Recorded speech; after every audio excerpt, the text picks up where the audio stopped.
Assalamu alaikum wa rahmatullahi wa barakatuh. It's my pleasure to say we're back on Ask Huda, your program. The questions we're answering about your daily life, those issues revolving around your Islam, your deen.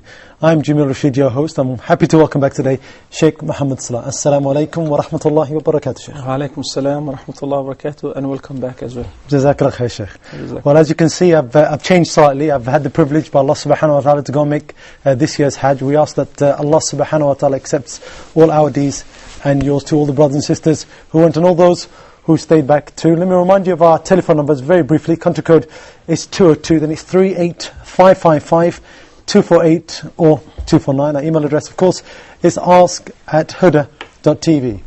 Sheikh Muhammad, if we could start with a question from Sister Saba from Canada.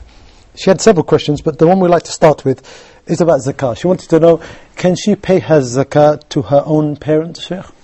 Bismillah ar-Rahman ar-Rahim, alhamdulillah, wa salatu wa salamu ala nabihi wa Mustafa Sayyidina Muhammadin wa ala alihi wa sahbihi wa man wala. Thumma amma ba'd, praise be to Allah alone, we praise Him and we seek His help. Whomsoever Allah guides is a truly guided one, and whomsoever Allah leaves astray, no one can show him guidance. May the best peace and blessings be upon Prophet Muhammad sallallahu alayhi wa sallam.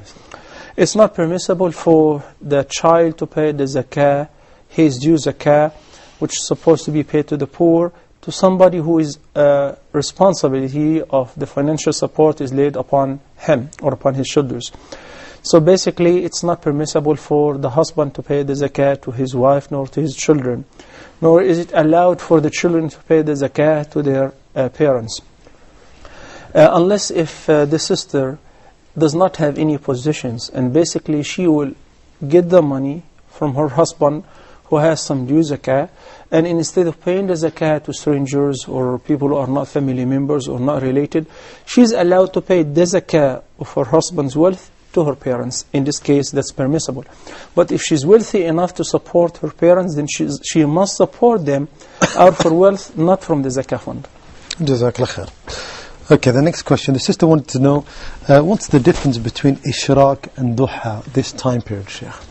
Well, basically the difference is a linguistic difference based on cultural understanding. Okay. Both are referring to a sunnah or a nafl, which is offering a prayer past sunrise. There is a sound hadith that's collected by Imam Muslim, may Allah have mercy on him. In this hadith, the Prophet ﷺ did say that على كل سلامة في كل يوم صدقة. Every joint or every bone that lies between couple of joints in the body of each one of us requires a mean of giving in charity in order to show gratitude to Allah subhanahu wa ta'ala or thank Him for giving us the power of mobility. So the Prophet ﷺ said, saying Subhanallah, glory be to Allah, is a sadaqah, is an act of charity that makes up for one joint, for one sulama. Then saying Alhamdulillah, praise be to Allah likewise, Allahu Akbar likewise, saying La ilaha illallah likewise. Then he says, removing a hazardous material from the road of people, that's an act of charity as well.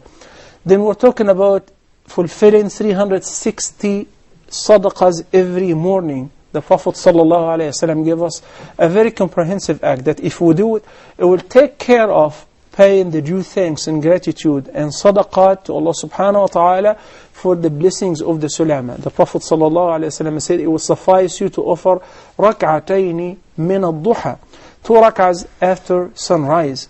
Because basically praying after Fajr and until sunrise is restricted, unless if it is a fard or a prayer that has a reason. This is one of the 3 times where the salah is disliked during them. So we wait until the sun is past rise, 20 minutes, because the sun rises between the horns of Satan, and those who worship fire worship the sun at this time. So after the sunrise with 20 minutes, it is prescribed to start praying Salatul Duha all the way until 15 minutes before Dhuhr prayer. You may pray them as 2 rak'ahs, the minimum, or up to 8, and some opinions up to 12, 2 by 2, as the Nabi sallallahu alaihi wasallam gives several verses for offering Salatul Duha. So if you are an Indo-Pak, you're going to call it Ishraq, and if you're an Arab, you're going to call it Duha, and both have the same meaning, and Allah knows best. Jazakallah for that clarification. Okay, the first call of the day, Sister Nahal from Egypt. Sister, you're live on Ask Huda. Your question, please. Assalamu alaikum. Wa alaikum assalam wa rahmatullahi wa barakatuh. My question is it permissible for women to, while having the period, to stay in the masjid for a tajweed lesson? Okay, masjid. Okay. Okay. Do you have another question, sister? Could I take the phone number of the sheikh? Of course you can. If you go through to the editor and the director's office, I'm sure they'll pass on the details there. Jazakallah khair. Sister Nahal there from Egypt. Jazakallah khair, sister, for that question. Okay, Sister Malak asked us a question. I'm going to give you some feedback at all to what the question she meant in this question, what she really meant. She was saying that in America, many people live, many Muslims go and live there, and they decide to live in the United States, Sheikh. And while living there, what happens, they see their children going to these schools and losing their deen, losing their faith, she was saying. No. This is her experience from people she knows and people she spoke to. Thus she was saying, is it allowed to, is it haram for you to live in the United States of America? Well, let me phrase it this way, to give a general answer, because I don't want to speak about a specific country. Sometimes it's not permissible for you to live in a Muslim country where in this specific country you cannot perform the ibadat freely, and you cannot raise your kids properly, nor can you teach them the deen. So in this case, hijrah or migration is prescribed. So whether it's a Muslim country or a non-Muslim country, wherever you can perform the basics of your deen freely, wherever you can hang around good Muslims, wherever you can raise your kids properly, then it is permissible to live. I understand that the view of it's not permissible to live amongst the non-Muslims in case that's affecting your deen. So now I'm going to extend the answer to that: if the schooling system is corrupt and you're not able to give your children a proper Islamic education, then you start working hard to look for a good environment, whether here or there. I want to be realistic, because it's easy to say you gotta immigrate to a Muslim country where there is the Khilafah, where there is the teachings of the Quran and the Sunnah, etc. But it is not that easy. Number one, to find such a society.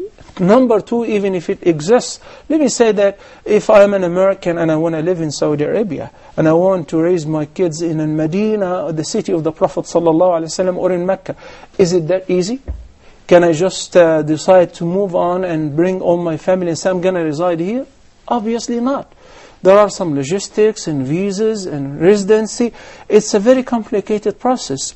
So if you think that wheresoever you are, you're not able to preserve your deen, to keep your identity, Islamic identity, and you're not able to save a good environment for your children, to live in a Muslim community, to pray in the masjid, then it is prescribed to find another location, to move from the bad to what's good, not vice versa. Unfortunately, what's happening that people move from Islamic societies to non-Muslim societies, running after material. And after they collect as much as they can of material, they only realize after decades that they have lost whom they have collected the material for. Yes, they may have the house by them, the American dream. They may have the SUV. They may have this and this and that. By the way, it's all lost in the stock market recently. So after achieving all of the dunya goals, what about your children? Are they going to preserve that? No, because they don't have the deen.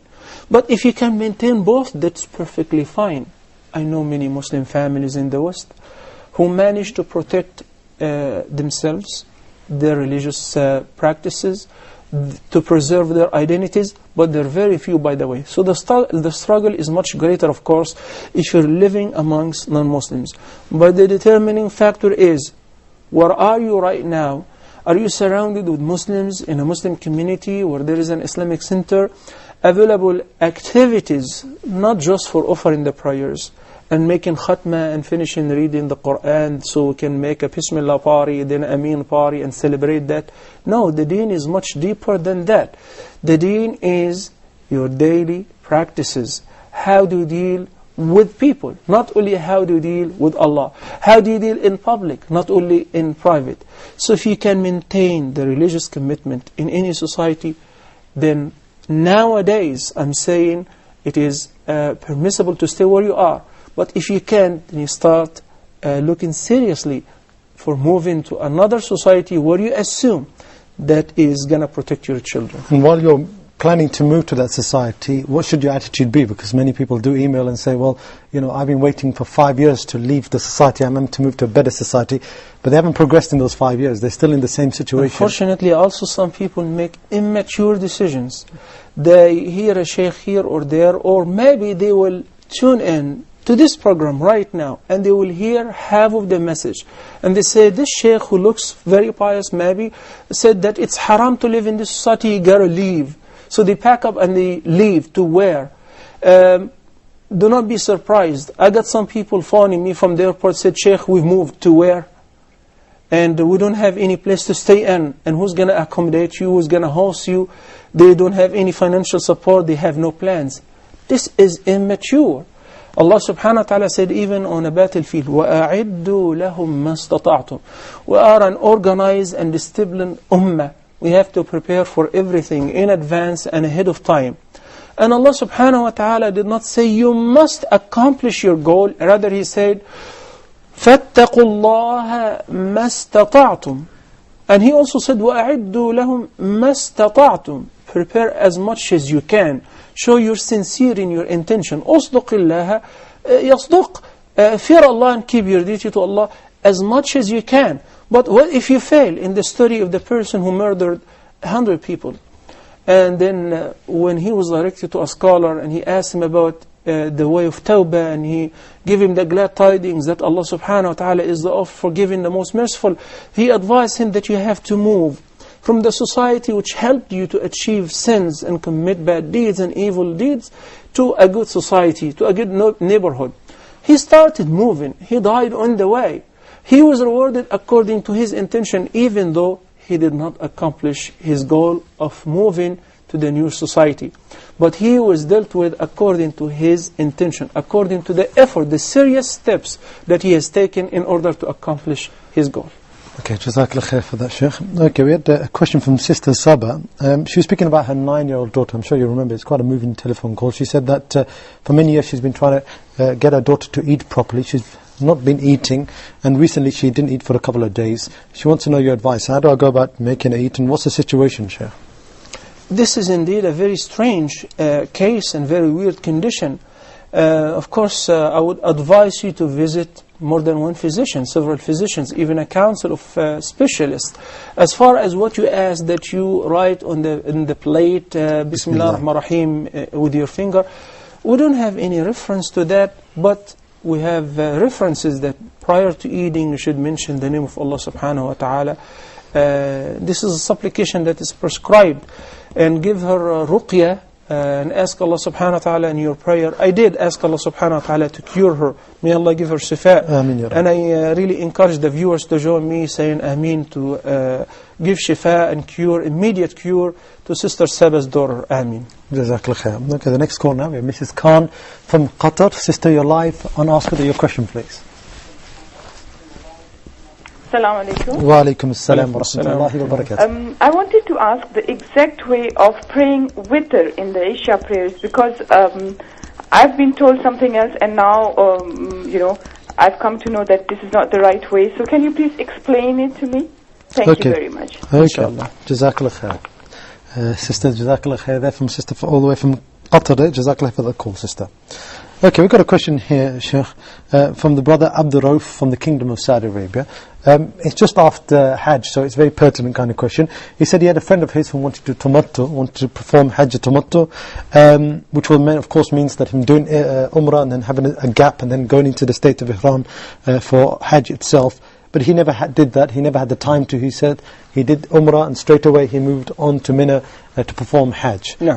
What's his situation? Is his Hajj still valid, the brother wants to know? Yes, his Hajj is valid, and it is perfectly valid as well. Even though we say always performing Hajj al-Tamattu' is superior to performing Hajj al-Qiran. Why is that? Because the Prophet ﷺ intended to perform Hajj al-Qiran, which is joining and merging the Umrah into the Hajj with the same Ihram without taken off his ihram in between, without shortening or shaving his hair in between. And that means he's not required to make a new intention for Hajj on the 8th day of the month of Dhul Hijjah, Yawm al-Tarwiyah. So the Prophet ﷺ, on the way to Mecca, advised his companions after performing Umrah to shave or trim, to do tahallul, then to make a new intention to perform Hajj. And he said that is better. And he said, if I did not bring my sacrifice along with me from Medina, I would have done the same. So the scholars, the vast majority of the fuqaha, have concluded from that Hajj al-Tamattu' is superior with regards to reward to Hajj al-Qiran. Yet, if an ordinary person who did not watch Ask Huda, who does not know anything about the logistics and the technicality of Hajj al-Tamattu' versus Hajj al-Qiran, just went with the crowd, and he intended to do Umrah and Hajj, and he performed Umrah, then he performed Hajj. His Hajj is perfectly fine and is valid if he fulfills all the arkan, all the wajibat, and takes care of whatever is required, even without formulating a specific intention either for Tamattu' or for Qiran. For this person who intended to do Tamattu' but he ended up continuing his Hajj with Qiran, your Hajj is valid, inshallah. It would be only problematic if you, after intending to do Hajj Tamattu', you switch to Hajj alone, because it's not supposed to reduce it from Umrah and Hajj to just Hajj. Jazakallah khair, Shaykh. Okay, next we have Sister Noor from Syria. Sister, you're live on Ask Huda. Your question, please. Sister Noor, are you with us? Assalamu alaikum, Shaykh. Wa alaikum assalam wa rahmatullahi wa barakatuh. Assalamu alaikum, Shaykh. Yes, we can hear you, Sister. Wa alaikum Assalam wa assalam. rahmatullahi wa barakatuh. I would like to ask you about kafan for women, for this Muslim woman. Yeah. In Kitab of Albani, I read that it is 3 kafan, and in Mazhab Shafi'i or Hanafi, I don't know exactly, it's 5. No. So what do you advise me to do for 3 or 5? Okay. Okay. With Dalil, please. Of course. Okay. Okay. Jazakallah khair, Sister. Sister Noor there from Syria. Jazakallah khair for the question, Sister. Okay, I've got a question here, and before I actually go into the next question, we did notice on the last episode there was a question that we missed out. There's a brother who rang, and he said he was quite upset actually, that he said that he's ringing from Kingdom of Saudi Arabia. He said that every time I pray, okay, and when I pray next to a brother who's a white-skinned brother, for some reason they move away from me, they think that I'm dirty or something similar. He was very upset about it. We never answered the question, Sheikh. Can you give some advice to our brother here, Sheikh? First of all, I hope this is not a personal feeling, because Hajj particularly and Umrah, and most specifically if you take a look at the view of praying at Al-Haram, it is the greatest piece of art ever. Every once in a while I would like to look around to examine the great diversity of people, So true. with regards to language, gender, age, cultural background, and skin color. Almost every single color, every single language, every different culture that exists in the world happen to coexist together in Mecca at this time. It is the most beautiful scene, and this is one of the greatest beauties of the deen, and this is one of the beauties of performing Hajj as well. So I hope it is not just maybe an incident or two that happens. You can imagine out of 2 to 3 million people that one would not be up to the level of practicing religious practices properly. That happens. I have seen people making some odd things. So as Muslims, we should not really judge a whole gender or a whole entity or society or culture based on the practices of some individual. Rather, what I have seen is beautiful harmony and peace and love that is presented the most on the day of Arafah. That's presented the most once the call to the Iqamah is established. Then all of a sudden everybody would line up. You don't know whom you're standing to. You do not choose the person who would stand next to you, regardless whether you're rich or poor, physician or a patient. Everybody. It's so beautiful. This year we had Congressman Keith Ellison who was performing Hajj along with us and some big shots. But when you wear the ihram, you're just a Muslim. You're just a human being. We don't call you by names, we don't call you by white or black or where you're from. It doesn't really make any difference. Presidents as well were performing Hajj. Supposedly, you're not supposed to be distinguished. Allah subhanahu wa ta'ala, as the Nabi sallallahu alayhi wa sallam has stated in the hadith, إِنَّ اللَّهَ لَا يَنظُرُ إِلَى صُورِكُمْ وَلَا إِلَى أَجْسَامِكُمْ وَلَكِنْ يَنظُرُ إِلَى قُلُوبِكُمْ. So this is Islamic view with regards to the color. The Prophet sallallahu alayhi wa sallam has said, indeed, Allah does not look at your complexion, your pictures, nor your bodies. Rather, He looks at your hearts. And this is something very concealed. Only Allah subhanahu wa ta'ala is aware of. That you never know. Maybe He accepts your prayer and does not accept the prayer who's standing very next to you. And it could be the other way around. Even the word is not always, is not the same. So everybody, whenever you start the prayer, you're only concerned about one thing, whether Allah subhanahu wa ta'ala will accept this from me or not.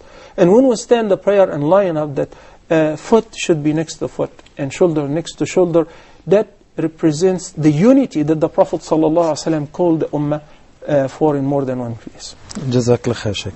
Okay, Sister Sumbul from the Kingdom of Saudi Arabia. Sister, your life, I want to ask her to your question, please. Assalamu alaikum. Wa alaikum assalam. I have two questions regarding my son. He's 6-year-old and he goes to kindergarten. Over there, some kids hit him, and he does not tell to the teacher. He say it's just not nice, and I don't know what is the Islamic way I can tell him how to react in this situation. And the second question is, when we enter the house and we say Assalamu alaikum so that shaitan does not get in with us, I told that to my kids, and my son asked me, how come when we say that and shaitan does not get in the house, when we are eating we have to say Bismillah Barakatullah, because if we don't say, then shaitan eats our food. If he does not get in the house, how can he eat the food? No. So I don't know what is the answer for that too. No, okay. Sure. Okay, Jazakallah khair. Sister Sumbul there from the Kingdom of Saudi Arabia. And just a quick reminder to our brothers and sisters, please do call in. Because so many people are disappointed not being able to get through. I'll just remind you of our telephone numbers. The country code is 202, then it's 38555, 248 or 249. Please do call in. Okay, Sheikh, we've got a question from our brother Abdul Rashid from Somalia, Sheikh. He's asking about being divorced. How does somebody go about getting a divorce? He says, if I say to my wife, you're divorced, is she divorced? And if so, how do I get her back if I want her to return, Sheikh? This is a very important question. If somebody uses a straightforward word, which literally means divorce, whether he means it or not, whether he says it seriously or joking, whether he wants it to fall immediately or he's threatening, but he said the literal word, like he says to his wife, you're divorced, or I'm divorcing you, in any tense. And he says, you're divorced or I'm divorcing you. In this condition, she's divorced, whether it is the first time, second time, or even the third time.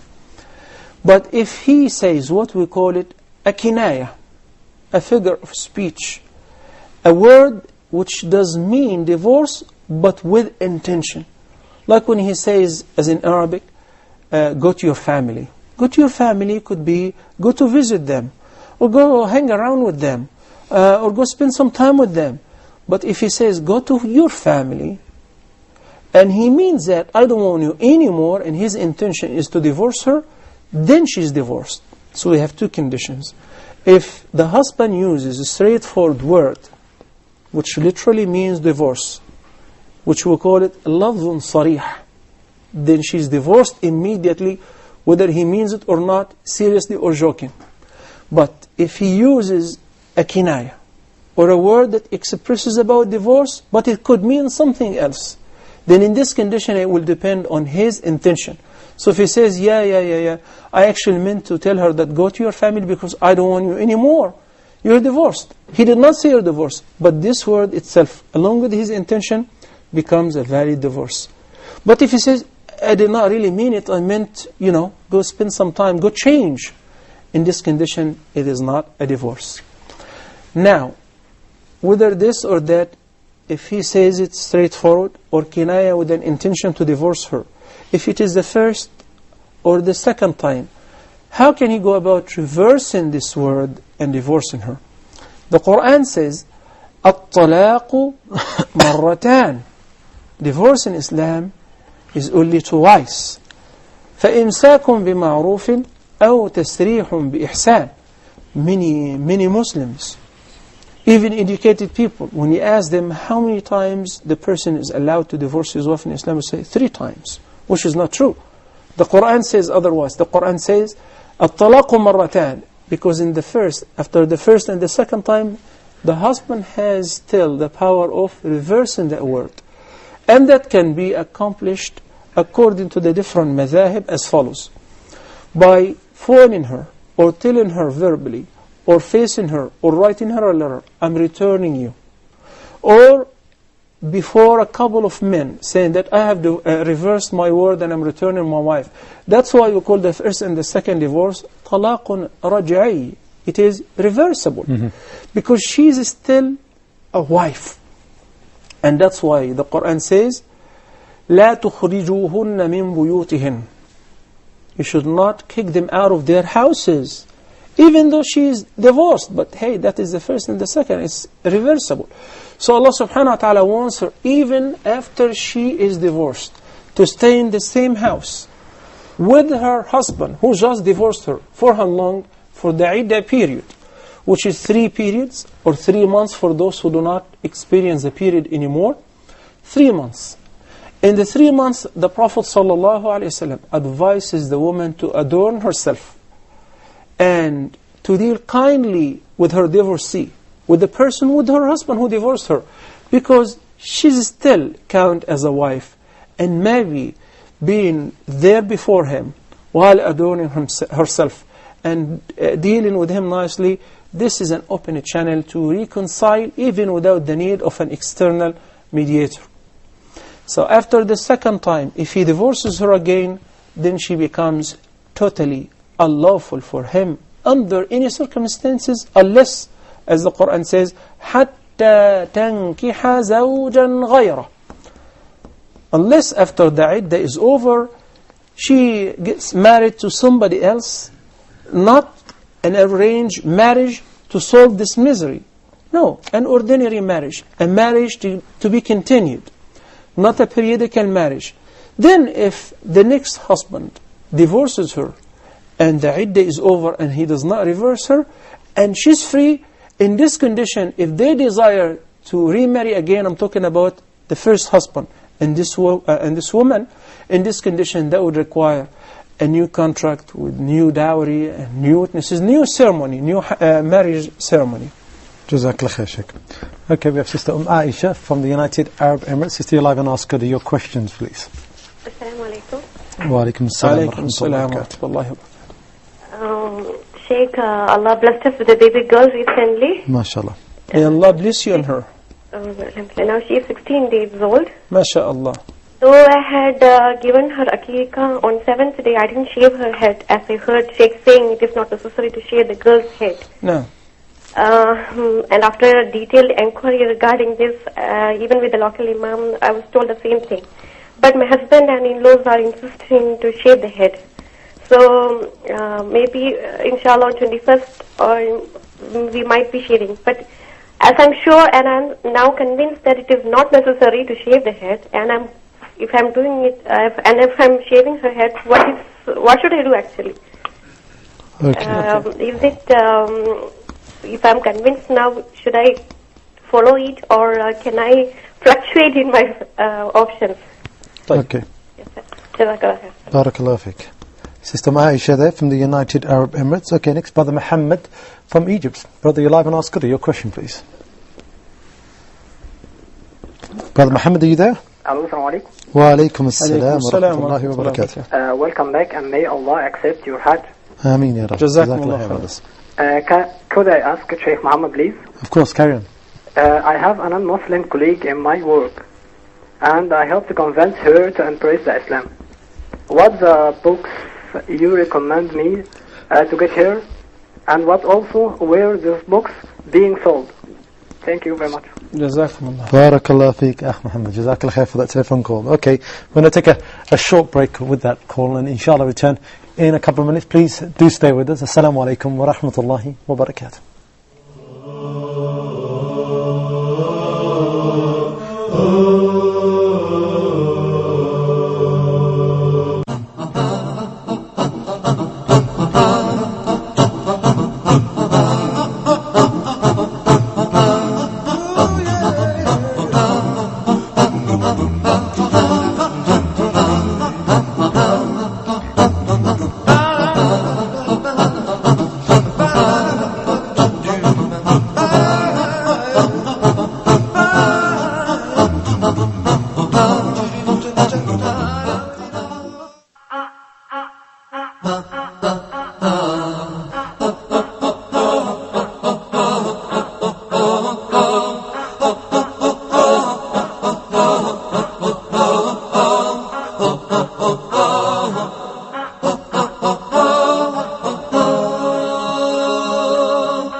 You know, sometimes it's important to take a break.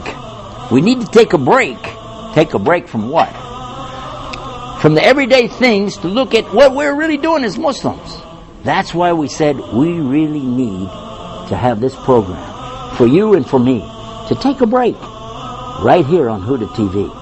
Stay with us because we've got a lot coming up on Take a Break.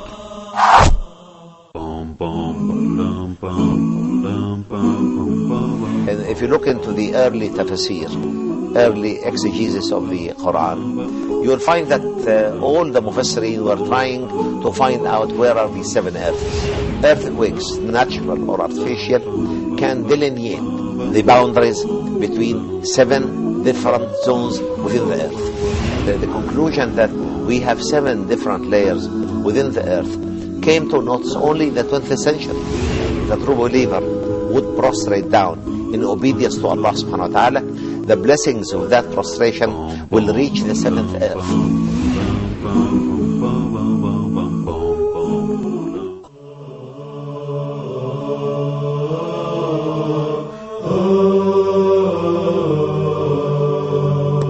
Assalamu alaikum wa rahmatullahi wa barakatuh. Welcome back to Ask Huda. Let me remind you of our telephone numbers. Country code is 202, then it's 38555 248 or 249. Okay, Sheikh, I've got Sister Zahra from Malaysia waiting on the line. Sister, you there? Yes, sir, I'm here. Assalamu alaikum. Welcome to Ask Huda. Your question, please. Assalamu rahmatullahi wa barakatuh. How are you, sir? How are you both of you? Alhamdulillah, very well, jazakallah. May Allah grant Hajj Mabrur to you. Ameen, ya Rab. Jazakallah khair. I have a question, please, Dr. Muhammad Salah. It's really an important one amongst us in Malaysia, that we have here what is practiced, which I have advised is bid'ah, but that they do Yasin.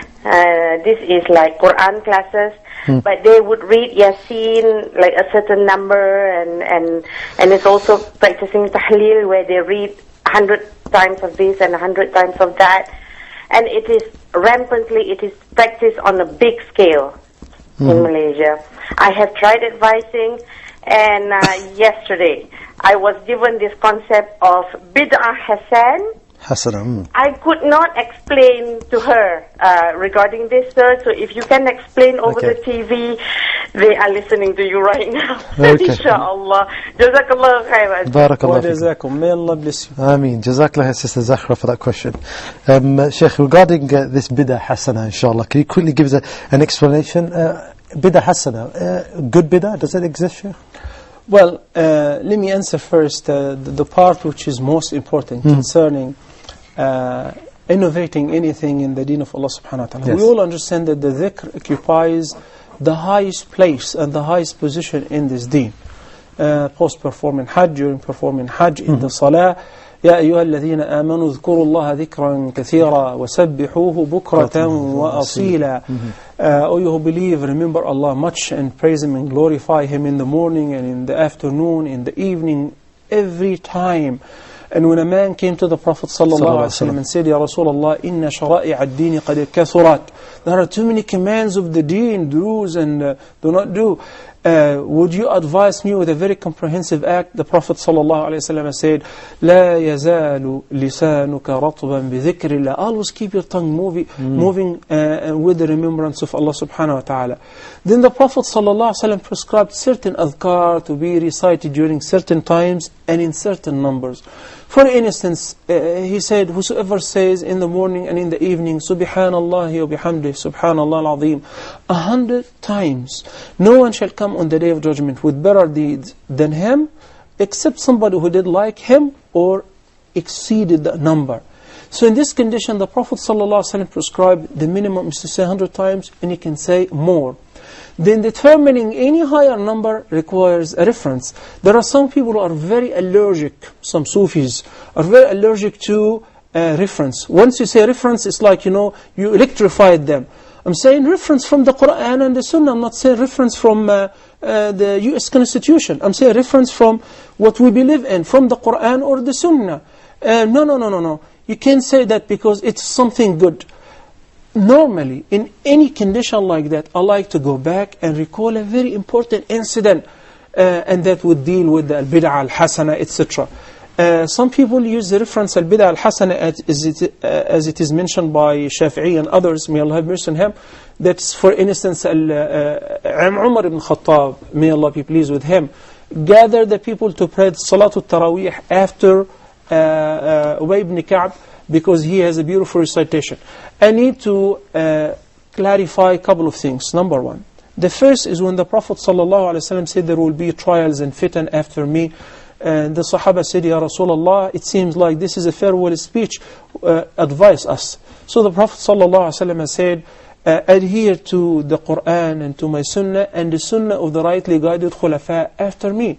And he was referring to Abu Bakr wa Umar wa Uthman wa Ali. Then after that it's over. Do they have an independent Sunnah different than the Sunnah of the Prophet ﷺ? No, they didn't. But they were most close to the Prophet ﷺ than anybody else, to the point that Umar ibn Khattab suggested at least 3 times things that the Quran came applauding them and approving them. Abu Bakr as-Siddiq wa Uthman wa Ali were very close to the Prophet ﷺ, knew what he was thinking about. So they may have seen things that the rest of the companions have not seen. And they were approved by Nabi ﷺ and by Allah subhanahu wa ta'ala. So whatever this suggests, we do not consider a bid'ah. When Uthman ibn Affan suggested the other call, the earlier one for Jumu'ah prayer, this is not an act of bid'ah. He looked at the circumstances, and the Prophet ﷺ said, follow my traditions and the traditions of the rightly guided khulafa after me. And he said, عَضُّ عَلَيْهَا بِالنَّوَاجِذ. He said, bite strongly on these sunan, on these traditions, by your morals, by your teeth. This is how important is it to stick to it. During the life of our most beloved Prophet Muhammad ﷺ, 3 companions wanted to compete with the Prophet ﷺ with regards to doing good deeds. You all know the story and you all heard it from me repeatedly. But this is an answer for those who are allergic to the reference. I would not exceed this reference. I would only use this reference. Because some people, when you say Sunnah and Bid'ah, this is new and do not innovate, they say, but this is something good. I'm praising Allah. I'm glorifying Allah. I'm not doing anything bad. I say, listen to this. The 3 companions, not munafiqeen, sincere companions, who wanted to compete with the Prophet ﷺ with regards to doing good deeds. One of them suggested, and he made a vow, that he will keep up on every single night praying, no sleep during night, Qiyamul Layl, permanently, the whole night. And the second suggested that he's going to fast voluntarily on every single day. Now he made it mandatory upon himself. And the third said, and to have enough time for ibadah, I will never get married. And once the Nabi ﷺ heard about that, he gathered the community and he delivered a very important sermon. And he said, by Allah, I'm the dearest to Allah of all of you. I fear Allah more than all of you. I keep my duties to Allah more than any of you. Yet, I pray and I rest at night. So I pray sometimes and I rest sometimes.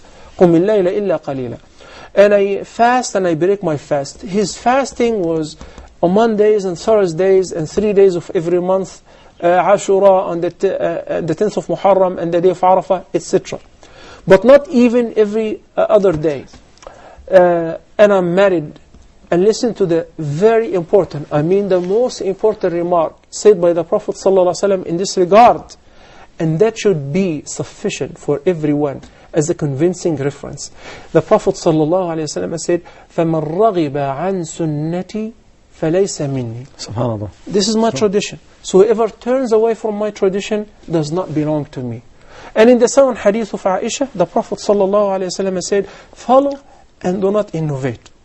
The sunan, my dear brothers and sisters, are so abundant that if you live your entire life to trace and fulfill every sunnah, you will not be able to fulfill all of them. There are too many. So the nawafil are too many. So why don't you seek getting closer to Allah subhanahu wa ta'ala and seek the pleasure of Allah subhanahu wa ta'ala and draw closer to Him through the sound hadith, which is a hadith qudsi. In this hadith, Allah the Almighty says, مَا تَقَرَّبَ إِلَيَّ عَبِدِي بِشَيْءٍ أَحَبَّ إِلَيَّ مما افترضته عليه. There is nothing that can bring my servant nearer to me, dearer to my heart than or more than what I have imposed on him. The fara'id.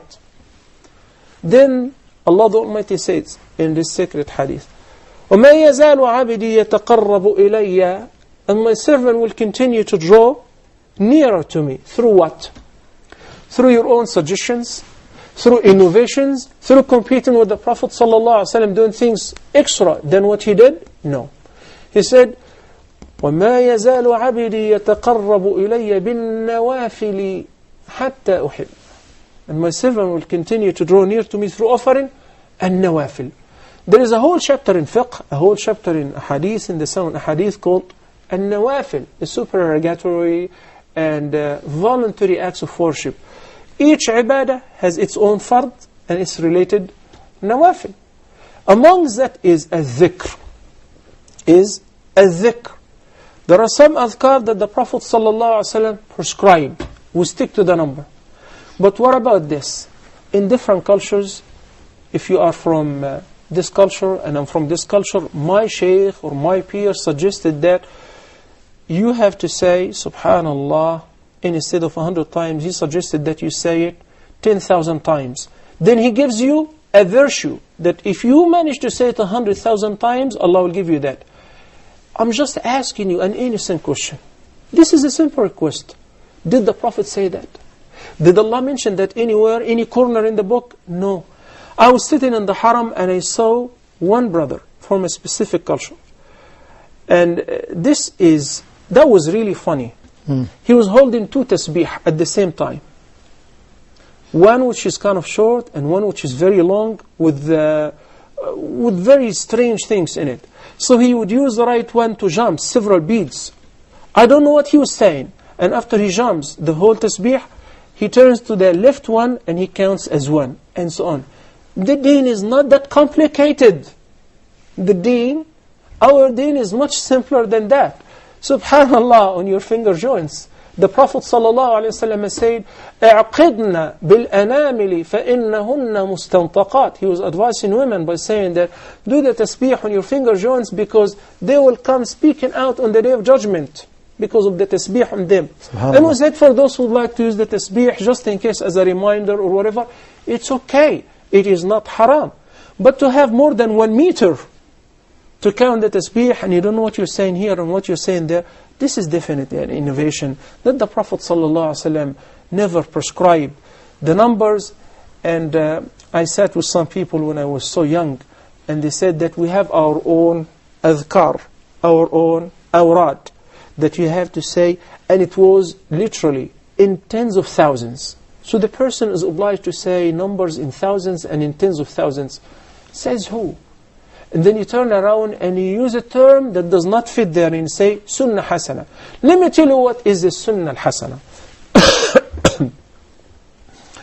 When the Prophet ﷺ says, من سن في الإسلام سنة حسنة فَلَهُ أَجْرُهَا وَأَجْرُ مَنْ عَمِلَ بِهَا إِلَى يَوْمِ الْقِيَامَةِ. What does it mean? It says in English that whoever makes a new sunnah, a new tradition in Islam, then everyone will follow it and everyone will act upon it. The person who made it up or suggested this sunnah shall receive a similar reward of everyone who follows it until the day of judgment. There, some people misunderstood this hadith big time. It does not mean that you can invent your own deen and you have your own followers, then you're going to gain a reward similar to theirs. Neither one of you is receiving any reward for this act because it's a bid'ah. And I love what Ibn al-Qayyim, may Allah have mercy on him, said when he said that لَيْسَ لِصَاحِبِ الْبِدْعَةِ تَوْبَةً. You know, Allah subhanahu wa ta'ala says in Surah Al-Zumar, قُلْ يَا عِبَادِيَ الَّذِينَ أَسْرَفُوا عَلَى أَنفُسِهِمْ لَا تَقْنَطُوا مِنْ رَحْمَةِ اللَّهِ إِنَّ اللَّهَ يَغْفِرُ الذُّنُوبَ جَمِيعًا إِنَّهُ هُوَ الْغَفُورُ الرَّحِيمُ. He is addressing the biggest sinners. He says, despair not of Allah's mercy because He forgives all sins, even if it is a murder. And Ibn al-Qayyim says, Allah does not forgive the bid'ah of the innovator. Why? He said, basically because Allah forgives the sin of one who recognizes his sin, then he quits, then he makes a vow not to redo it again. But sahibul bid'ah, the one who is acting on the bid'ah, does not think that he's doing anything wrong. And that's why I like to teach such people, and I say, okay, you suggested that we should recite Surah Yasin 10 times in this meeting. I suggest that let's pray Maghrib 4 rak'ahs instead of 3. Why and how come? You know, it's 1 rak'ah extra, you never know. Maybe it's good. Because if you're going to suggest logically, then this is endless. Everybody's going to suggest something in the deen. And this is leading to either one of two miserable ends. Either one of two disasters. The first disaster is that you're either accusing the Prophet ﷺ, may Allah forgive us, with ignorance or betrayal. Either one of them is disaster. Is devastating. How come? When you say that, yeah, we don't have a reference, but it is good. And I have heard it by my own ears. Somebody said that, well, I know that there is no reference for this, but if you read Surah Yasin 70 times, Allah will give you this and this and this and that. And he said it in a lecture. He said, I know that there is no such hadith, but my sheikh suggested it, and I tried it, and it does work. You and your sheikh are liars. I'm sorry to say that, because the Prophet ﷺ is saying the ultimate truth. When you say so, that means the Prophet ﷺ did not know about it. He missed it, maybe? He may missed it. Or maybe he knew it, but he did not say it because it's too good. Then you're accusing him with khiyana, with betrayal. It doesn't make any sense. And the Nabi ﷺ said prior to his death, تركتكم على المحاجة البيضاء ليلها كنهارها لا يزيغ عنها إلا هالك. And he said that I did not save any good, but I have guided you to it. I have indicated it. You want to do it or not. ما أمرتكم به فأتوا منه ما استطعتم. Because there are too many commands. Do as much as you can out of it. So when you say that it is good, and my sheikh says it's good, even though it doesn't have a reference, then right away, the easiest allegation that if you ever say a reference, he's going to say, oh, I know you guys are Wahhabis. I know you guys are Sunnis, and so and so and so. Yes, we are Sunnis, because whoever follows the Sunnah of the Prophet ﷺ is ascribed to his Sunnah. And what an honor to be a Sunni person. What an honor to be attributed and ascribed to the main sources, which if you hold fast to, you will be saved. I'm sorry, answer of this question took longer than it should be, but it is very important. And the sister really ignited in me the urge of talking about the allegations of some people, because Al-Imam al-Shafi'i, may Allah have mercy on him, I want to share this with you before we close, said that it's easier for me to debate 100 alim, 100 scholar. It's easier for me to debate them than debating one ignorant person. They said, how come? He said, because if I debate 100 scholar, I'm a winner. The others show me the proof, and I will follow them. Or I show them my certain reference, then they'll follow me, because we're here to follow what? The truth. The truth. But if you argue with a jahil, if you argue with a mubtada, with a person who follows the bid'ah, you cannot hold him, because he's like mercury. You come from this direction and say, but Allah says, but you know, maybe it's good. So he's not relying on a reference. He's not basing his opinion on a proof or on a hadith or an ayah. Rather, it's all something, like somebody says that, my sheikh has seen a dream. In his dream that he was told, if you write this paper 100 times and you distribute it, then Allah subhanahu wa ta'ala will give you this much good deeds. And false. Follow not such claims. This is a waste of money, waste of resources, waste of time, and deprived from any reward, not even zero. Because we initiate an act of worship, or we do a ibadah with an intention of following the guidance of the Prophet sallallahu alaihi wasallam. Jazakallah khair, Shaykh. And with that, we've come to the end of this episode of Ask Huda. Jazakallah khair, Shaykh, for all your answers. And very good answers too. And I really appreciate the last one, because many brothers and sisters do email us about these issues. And like the Shaykh says, we follow, but we do not innovate. And this is from Ahlul Sunnah. This is what it is to be from the people of the Sunnah, inshallah. We hope you take notes down. A very important lesson for you today.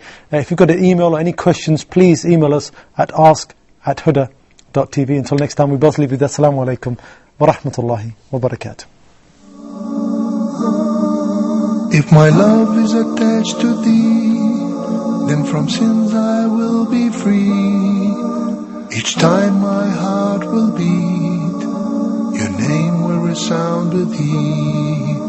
Allah is my heart's speech, your mercy is what I beseech.